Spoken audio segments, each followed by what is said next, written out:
It sits in the silence of a holster, like something that has already made up its mind. 8.5 inches from muzzle to the base of its grip. 39 ounces fully loaded.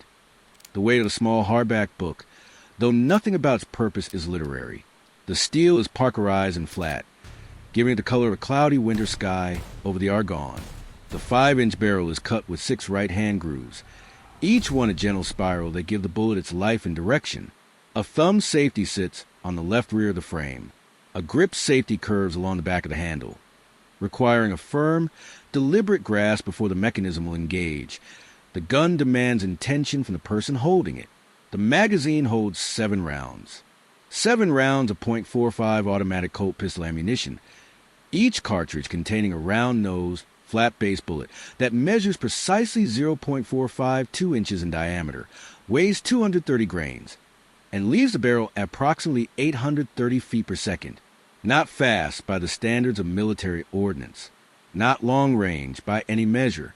Effective to 50 meters in trained hands. But within that 50 meters, within that compressed corridor of human violence, were men close on each other in the smoke and the mud and the blood and the dark. Within that space, this pistol did something to the human body that left soldiers who survived its work staring at the aftermath in something close to disbelief. The pistol's name, officially, was the automatic pistol, caliber .45, M1911A1.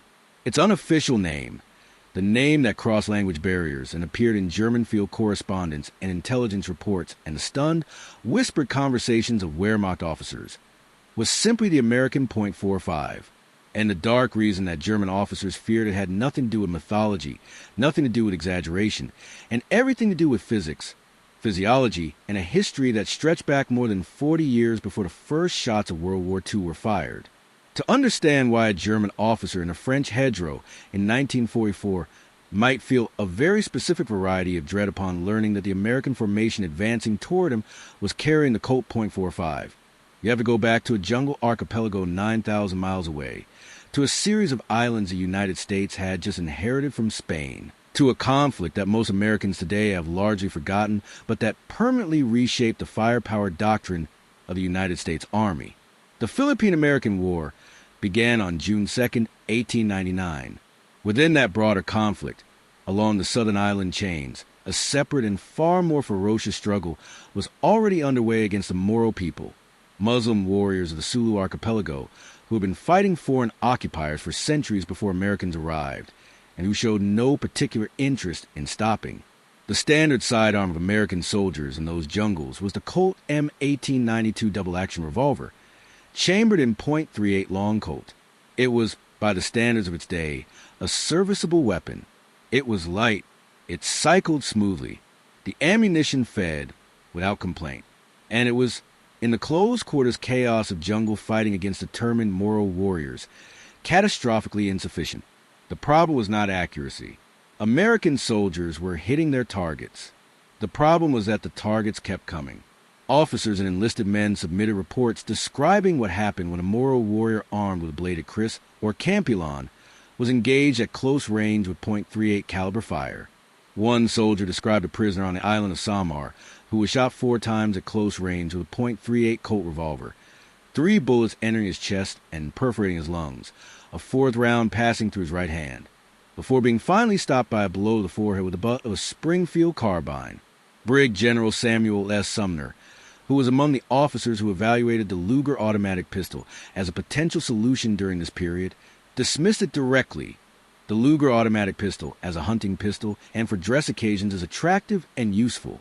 I have one which I prize highly, but for field service in the hand of officers and men, it is a failure. It is too complicated, and cartridges often jam, but the main defect is that the bullet will not stop a Moro. General John Blackjack Pershing, who commanded troops against the Moro, described the enemy's ferocity in a letter to his wife. The fighting was the fiercest I have ever seen. They are absolutely fearless, and once committed to combat, they count death as a mere incident. The Army temporarily reissued the M1873 Colt .45 single-action revolver, the old Peacemaker, because a heavier .45 Colt bullet at least offered the possibility of terminating a charge before the blade reached its target. But revolvers were slow to reload, and the Army understood that the future of infantry sidearms lay in semi-automatic pistols. What they needed was a semi-automatic pistol that could deliver the same immediate, decisive stopping effect as a heavy-caliber revolver. In 1904, the Army assigned the task of scientifically determining which caliber was adequate to Colonel John T. Thompson of the infantry and Major Louis Anatole Lagarde of the Medical Corps. The tests they conducted were held at the Nelson Morris Company Union stockyards in Chicago, Illinois. They used live cattle outside a local slaughterhouse and human cadavers suspended as ballistic pendulums to measure the momentum transferred by different projectiles.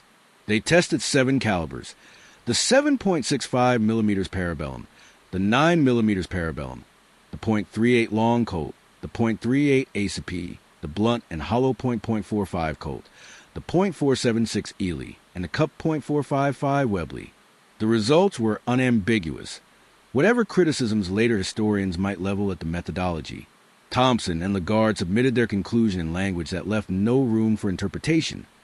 The board was of the opinion that a bullet, which will have the shock effect and stopping effect at short ranges necessary for a military pistol or revolver, should have a caliber not less than .45. None of the full-jacketed or metal patch bullets, all of which were less than caliber .45, showed the necessary shock effect or stopping power for a service weapon. Colonel Thompson added a single declarative sentence that would define American sidearm doctrine for the better part of a century. The only safeguard at close encounters is a well-directed rapid fire from nothing less than a .45 caliber weapon.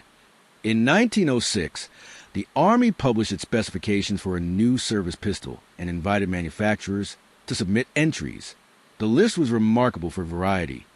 Colt, Savage, Bergmann, Deutsche Waffen, UND Munitionsfabriken, Nobel, and Webley.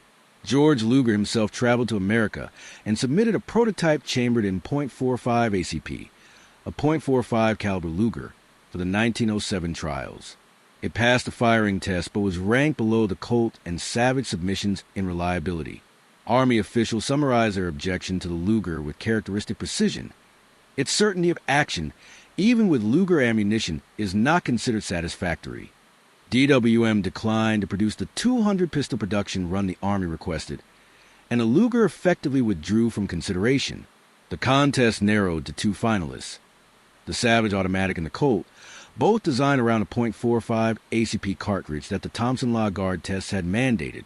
The Savage was, in many technical respects, the more sophisticated weapon. It was lighter than the Colt. It held more rounds. It was generally considered more accurate at typical combat ranges. But the Savage had a problem that the Colt did not. It jammed.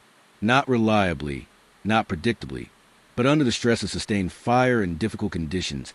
The Savage's mechanism was prone to failure. The Colt, designed by a man named John Moses Browning, operating out of Ogden, Utah, a man who would eventually hold 128 firearm patents and whose designs would dominate military and civilian firearms for most of the 20th century, simply would not quit. On a day in late 1910, with John Browning present at the trials, a single Colt pistol was fired 6,000 times over 2 consecutive days. When the barrel grew too hot to hold, it was submerged in a bucket of water to cool it, then returned to action. At the end of the test, the Colt had fired every round without a single malfunction. The Savage, tested under the same conditions, suffered 37 malfunctions. On March 29, 1911, the United States Army formally adopted the Colt .45 as its standard sidearm. It was designated the model of 1911, the M1911. The pistol worked on a short recoil, lock breech operating principle that Browning had refined across years of experimentation and 5 individual patents. When a round was fired, the expanding gases drove the bullet down the 5.03-inch barrel, while simultaneously sending the slide and barrel rearward as a lock unit. A short distance into that rearward travel, a pivoting link pulled the rear of the barrel downward, breaking the lock, and the barrel stopped while the slide continued rearward, extracting and ejecting the spent casing, compressing the recoil spring. The spring then drove the slide forward, stripping a fresh cartridge in the 7-round magazine and chambering it. The entire cycle happened in a fraction of a second. There were no screws in the design. The main components were held in place by the force of the mainspring. The pistol could be field stripped with no tools. It could operate submerged in water. Sand poured directly into the chamber during one test failed to prevent it from firing. The design was, in the estimation of every army that tested it, essentially indestructible. The modifications made between the original M1911 and the M1911A1, standardized in 1926, were subtle in the extreme. A shorter trigger, cutouts in the frame behind the trigger, an arched mainspring housing, a longer grip safety spur to prevent hammer bite, a wider front sight, and simplified grip checkering. No significant internal changes were made. Parts remained fully interchangeable between the two variants. The Army had not improved the pistol so much as it had refined its ergonomics, making it slightly more accessible to soldiers with smaller hands, while preserving every element of the mechanism that Browning had made immovable. The pistol first demonstrated its character in combat during the First World War, in the trenches of France, and nowhere more vividly than on the morning of October 8, 1918, in the Argonne Forest near the village of Châtel-Chihiri.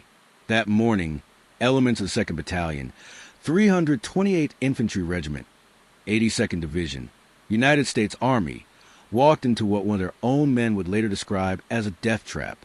The Germans had positioned more than 50 machine guns along 3 surrounding ridges, all covering a funnel-shaped valley that the Americans had been ordered to advance through without a preparatory artillery barrage, because the supporting artillery had never received word to fire. Corporal Alvin York, a Tennessee mountain man and a devout Christian, who had asked to be excused from military service on conscientious grounds before ultimately accepting his duty, was part of a 17-man patrol ordered to outflank the German position. The patrol found a gap in the German lines, moved through it into the enemy rear area, and stumbled upon a group of German soldiers having breakfast. The Germans, believing themselves surrounded, surrendered. More than 70 prisoners were gathered in a matter of minutes. Then the German machine guns on the ridgeline above opened fire. 6 Americans were killed in the first volley. 3 more were wounded. Of the original 17, 8 survived the initial fire. The ranking non-commissioned officer, Sergeant Early, was among the casualties. Corporal York took command. What followed is documented in German archival sources obtained decades after the war, through the account of Lieutenant Paul Jürgen Vollmer, the 1st Battalion commander of the 120th Württemberg Landwehr Regiment, who was among York's prisoners that morning. Vollmer's men were positioned on the ridgeline. York had worked himself partway up the slope. Every time a German gunner raised his head above his gun position, York fired his Enfield M1917 rifle. 1 shot, 1 dead gunner. Vollmer later described watching 25 of his men fall to the Tennesseans' marksmanship and said he was appalled. Lieutenant Fritz Endres, seeing that Vollmer was in trouble, led a valiant bayonet charge directly down the hill toward York. York recognized the tactic immediately. He was a hunter. He had grown up pursuing wild turkeys in the mountains of Tennessee, and he knew that if you shot the lead bird in the flock, the others behind would scatter and dive for cover. The solution was to shoot from back to front, to take the last man first, then the next to last, working forward so that the men ahead couldn't see their comrades falling. York brought out his M1911 Colt .45 automatic pistol and began shooting the German charge from back to front. He later wrote in his diary that he shot 5 German soldiers and an officer with the pistol like wild turkeys. The last man he shot was Lieutenant Endres, who fell to the ground screaming. York wrote that Endres was still screaming when Lieutenant Vollmer walked toward him with his hands raised and yelled above the din of battle, first in German, then in English, asking York to stop shooting. York told him to go ahead and surrender. Vollmer blew a whistle and called out an order. The firing stopped. York then organized the prisoners into a column, placed Vollmer at the head of the formation, and walked directly behind him with the .45 caliber Colt pointed at the German's back. When the column encountered another German lieutenant named Thomas who had 40 men with fixed bayonets and refused to surrender, York shoved the pistol harder into Vollmer's back and told him to order Thomas to lay down his arms. Vollmer said, "It is useless. We are surrounded." Thomas put down his weapons. The column that emerged from the Argonne that morning and walked back to the American lines contained 132 German prisoners of war. The examination of cartridge cases found in the area of York's action, conducted decades later, indicated that he may have used his pistol more than his rifle. The 120th Wurmberg Landwehr's own regimental report stated, afterward, that the flank of 6th Company reported an enemy surprise attack. The company was shattered or was captured. The regiment never recovered from the losses of October 8th. Within 2 days, German headquarters issued orders to withdraw from the Argonne line entirely. But the machine the Germans feared was not only in York's hand that morning. While York was outflanking German positions in the Argonne, 2nd Lieutenant Frank Luke of the 27th Aero Squadron was force landing his SP-80 fighter behind German lines near Moro, France. Having just destroyed 3 German observation balloons in a single run, his 18th and 19th and 20th aerial victories in 18 days. Wounded by anti-aircraft fire, bleeding and alone, Luke climbed from his cockpit, drew his M1911, chambered around, and faced the approaching German garrison rather than surrender. He fired 3 shots before he was killed. His body was found with a pistol in his hand. He received the Medal of Honor posthumously. By the time the Great War ended, the M1911 had established its reputation so thoroughly that by the armistice, almost all American military revolvers had been replaced with the Colt .45 automatic. Its fame preceded the next generation of American soldiers into the second and even larger conflict. The Army's German adversaries in both wars had designed their own sidearms around a philosophy that was, at its core, the opposite of the American approach. The German service pistol through most of the First World War and well into the Second was a Pistol 08, the Luger, designed by George Luger and adopted by the German Army on August 22, 1908, when Kaiser Wilhelm II signed an order for 50,000 of them. The Luger was, by any aesthetic standard, a beautiful weapon. Its distinctive upswept grip and toggle bolt action made it immediately recognizable. It became so iconic that captured Lugers were among the most sought-after war trophies of both world wars. But the Luger had been designed around the 9 by 19 mm parabellum cartridge, a round that fired a 115 to 124 grain bullet at velocities ranging from 1,100 to 1,300 feet per second.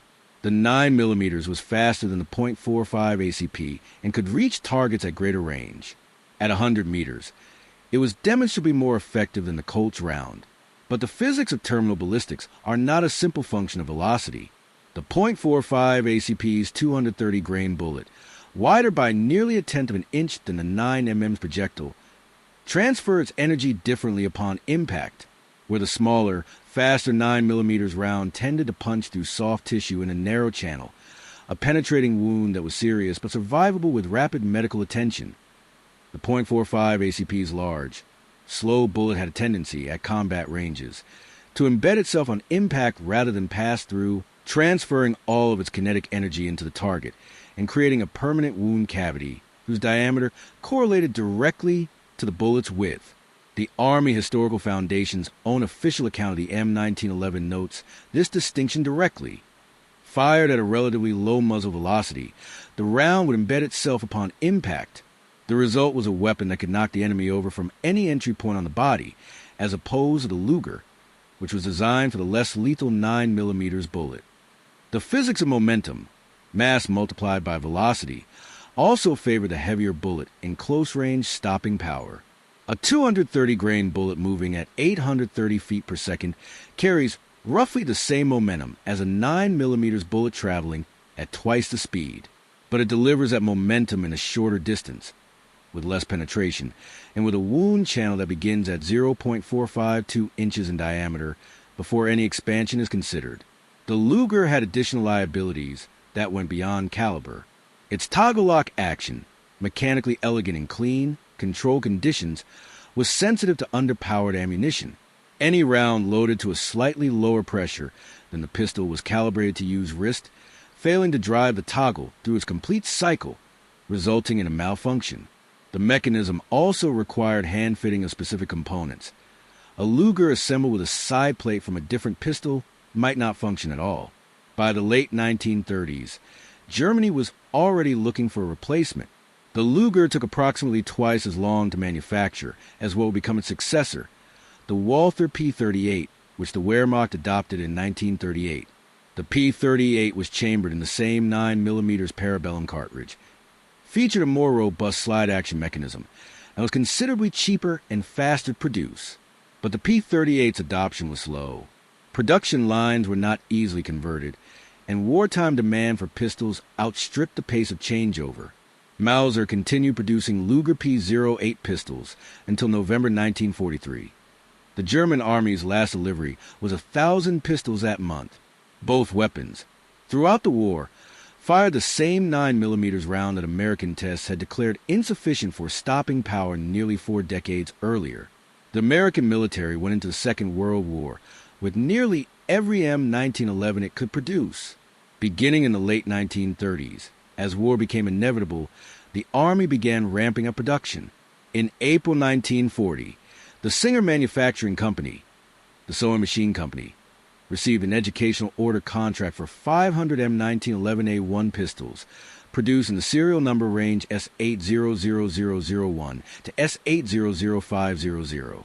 Singer subsequently determined it could better serve the war effort by concentrating on other military equipment, and received no further contracts. The machinery Singer had developed for producing the 1911 was sent to Remington Rand facility in Syracuse, New York, which received the government contract on March 16, 1942, for 125,000 pistols. The Ithaca Gun Company, Union Switch and Signal in Swissvale, Pennsylvania, and Colt itself all received contracts as well. By the time the war ended, the numbers told the story of how seriously the United States took the pistol it carried into close-quarters battle. Remington Rand alone produced approximately 900,000 M1911A1 pistols, at the lowest per unit cost of all manufacturers. Colt produced 400,000. Ithaca produced 335,466. Union Switch and Signal produced 55,000. The total number of M1911A1 pistols manufactured during the Second World War was 1,878,742. The United States government procured approximately 1.9 million in all. This was not a supplemental weapon. This was an industrial commitment to a specific vision of what close-range combat required. Those pistols arrived in both theaters of the war and began accumulating a record that no other sidearm in the conflict could approach. On the night of October 24, 1942, on the island of Guadalcanal in the Solomon Islands, Gunnery Sergeant John Basilone of the 1st Marine Division was holding a machine gun position on the Lunga perimeter along the Tenor River when a Japanese night attack rolled across his front. Basilone's position was hit by an estimated regiment of Japanese Imperial Army troops. Screaming, firing, and charging waves through the dark jungle, his machine gun crew was being overrun. He fought through the night with 2 machine guns, at one point cradling one of them in his arms after the other was knocked out, and with his .45 caliber automatic pistol, when the machine guns ran dry. When morning came, nearly 100 Japanese soldiers lay dead within close range of his position. John Basilone received the Medal of Honor, the 2nd Marine to receive the award in the Second World War. On the same island, just weeks before Basilone's action, Marine Sergeant Al Schmidt of the 11th Machine Gun Squad, Company H, 2nd Battalion, 1st Marine Regiment, was at a position on the west bank of the Illa River. In the early hours of August 21st, 1942, Colonel Kiyono Ichiki's elite regiment, freshly arrived from Rabaul, attacked across the river screaming Marine, "Tonight you die." Schmid manned a .30 caliber water-cooled machine gun, eventually alone after one comrade was killed and another was wounded. A Japanese grenade exploded directly in his position. When he put his hand to his face, he felt only blood and raw flesh. He had been blinded. He collapsed in the nest. Knowing the Japanese were still advancing and that anyone who came over the parapet would kill him, Schmid reached around to his holster and drew his M1911. His surviving partner, Corporal Diamond, wounded in the arm, heard him working the pistol in the dark and misunderstood his intention. "Don't do it, Smitty," Diamond said, believing Schmid intended to use the gun on himself. "Hell, don't worry about that," Schmid said. "I'm going to get the first Jap that tries to come in here." He couldn't see. He told Diamond to call out directions, and he would fire. He resumed his position at the machine gun. squeezed the trigger, and continued firing based on Diamond's shouted guidance until reinforcements arrived. All 800 Japanese who attacked across the Ilu that night were either killed or captured. Schmid was carried out on a blanket, holding his .45 automatic in his hand. As he was lifted, he found his lieutenant's voice in the noise and held the pistol out toward him. "I guess I won't need this anymore, sir," he said. Then he lost consciousness. By the summer of 1944, the war had moved northward to the Pacific, and the battles had acquired a particular ferocity that made the pistol's role something more than supplementary. On Saipan, in the Mariana Islands, Private Thomas Baker of the 27th Infantry Division had already been recommended for the Medal of Honor for his earlier actions in reducing Japanese defensive positions. By July 7, 1944, Baker had been promoted to sergeant. He was wounded but remained on the line as thousands of Japanese soldiers launched an enormous banzai charge against the 27th Division's perimeter from three sides. Baker fought until his rifle was empty, then used it as a club. When the American position was forced to withdraw, Baker declined to be evacuated. He did not want to slow his men's movement. He asked to be left behind. He asked only for the last available ammunition, his M1911 pistol, with 8 rounds in the magazine. His men left him propped against a tree. When they came back after battle, they found him there. His body had not moved. His pistol was empty. 8 Japanese soldiers were lying dead in front of him. He received the Medal of Honor posthumously. The European theater produced its own testament to the pistol's particular authority in extremis. Near Besançon, France, on September 7, 1944, technician 5th grade Robert D. Maxwell and 2 other soldiers of the 3rd Infantry Division were manning an observation post, carrying field telephones and wire spools instead of rifles, because the weight of communications equipment left no room for long arms. They were armed only with their M1911 pistols when a German platoon supported by automatic weapons assaulted their position. The Germans closed within 10 yards before the 3 Americans opened fire with their .45s, holding the enemy at bay. A German soldier then threw a grenade into the position. Maxwell grabbed a heavy blanket and threw himself over the grenade before it detonated. He was badly wounded but survived. The enemy withdrew. The citation for his Medal of Honor noted that the 3 soldiers had held a position against a German platoon with nothing but Colt .45 automatic pistols, the same pistol that Thompson and Lagarde had specified as the minimum requirement for stopping power at close range 40 years before. The most compressed and pure expression of the pistol's duel with German armored forces came during the Battle of the Bulge in December 1944. Corporal Henry Warner of the 1st Infantry Division, the Big Red One, used a bazooka and his Colt .45 automatic to stop a German armored thrust at his position. His Medal of Honor citation specifies that Warner won a pistol duel with commander of a Panzer, a German tank officer, who was threatening to overrun his position. The German tank withdrew. Warner was killed the following day. These were not isolated incidents. They were the documentation of a pattern that ran through both world wars and continued in Korea and Vietnam. The M1911, in American hands, in close-quarters combat, produced outcomes that German and Japanese officers could not easily explain to the lens of any conventional tactical framework. The pistol appeared in at least 55 Medal of Honor citations across 7 decades. Of the 20 documented Medal of Honor actions involving the .45 ACP in the Second World War alone, 12 of the recipients were killed in action. The pistol appeared in the Pacific and in Europe in equal measure. It appeared at the moment when every other option had been exhausted, when the rifle was empty, when the machine gun was knocked out, when the soldier was blind, wounded, surrounded, or alone against odds that should have been unsurvivable. And in those moments, more often than any statistical logic could have predicted, it worked. The German reaction to the weapon was not simply a matter of physics, though the physics were primary. It was also a matter of what the weapon communicated about the men carrying it and the doctrine behind them. An army that issues its infantry a sidearm specifically designed to knock a man down from any entry point on the body, at any range within 50 meters, is communicating something about its expectations for close combat. The United States Army had gone into the Argonne Forest in 1918, into the jungles of Guadalcanal, into the hedgerows of Normandy, and into the frozen ground of the Ardennes with a pistol whose entire design philosophy was predicated on the assumption that wars are ultimately decided at the distance of a stretched arm, and that at that distance, the decisive variable is not precision but cessation. The American military wanted a weapon that stopped, not a weapon that wounded, not a weapon that penetrated cleanly and let a man keep fighting until he bled out. A weapon that stopped. The M1911 was the physical expression of that requirement. German officers who had encountered American close-quarters combat, or who had read the intelligence summaries of engagements where the .45 had been used, understood something that went beyond the ballistics. The round's behavior on impact, the embedment, the transfer of energy, the wound channel that began at nearly half an inch in diameter, meant that a man hit by a .45 ACP bullet at close range typically could not continue fighting.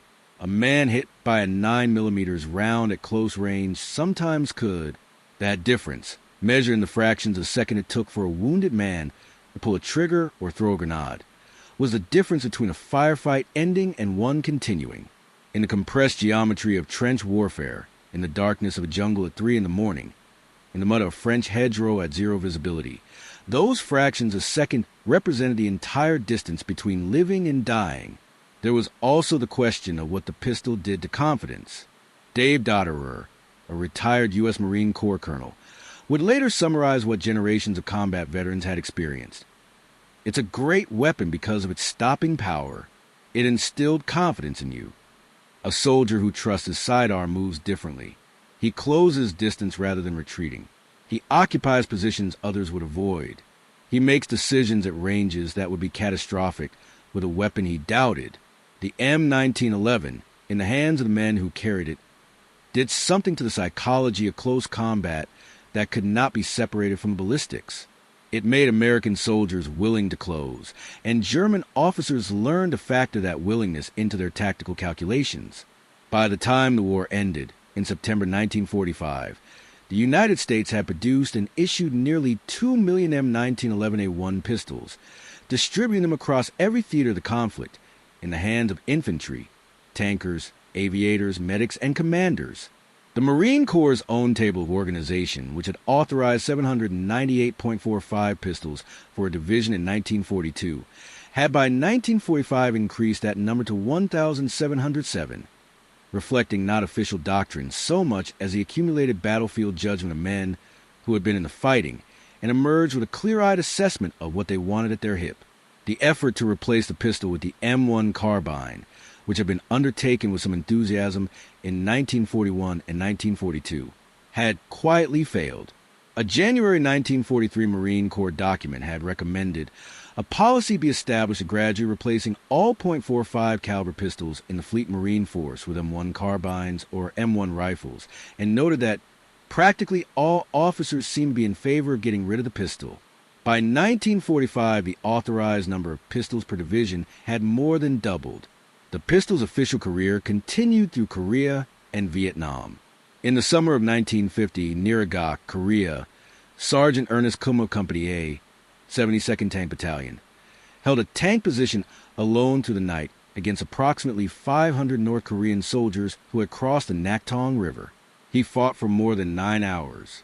His machine gun ran dry. He fought with his M1911 pistol and grenades before withdrawing through 8 miles of hostile territory. By the count submitted with his Medal of Honor recommendation, Kumho killed an estimated 250 enemy soldiers during the engagement, his M1911 accounting for some of the last of them. In Vietnam, in the rice paddies and jungle tunnels and ambush alleys of Southeast Asia, the pistol appeared in 7 Medal of Honor citations. Staff Sergeant John McGinney of the 3rd Marine Division used his Colt to kill 5 North Vietnamese soldiers in a single engagement in July 1966. Captain Harold Fritz used his M1911 and a bayonet to repulse an enemy ambush of his armored cavalry convoy in January 1969. The political end of the M1911's official life came not from the battlefield, but from the conference table. As the United States deepened its commitments to NATO after the war, pressure mounted to standardize American ammunition and weapons with those of its European allies. Most NATO nations had long since adopted the 9mm Parabellum as their standard pistol cartridge, the same round that Brigadier General Sumner had dismissed as insufficient to stop a Moro warrior in 1903. The irony was not lost on American officers who had carried the .45 in combat. Ballistics tests conducted to evaluate the comparison once again concluded in favor of the Colt's cartridge, and the M1911 was continued in service for 3 more decades. But by the late 1970s, the last M1911A1 pistols had been produced in 1945, and keeping an inventory of nearly 40-year-old weapons in serviceable condition was becoming genuinely difficult. In January 1985, the United States Army officially adopted the Beretta 92F as its standard sidearm, designated the M9, chambered in 9mm parabellum. After 74 years, the M1911 was officially retired. The retirement was not unanimous, and it was not complete.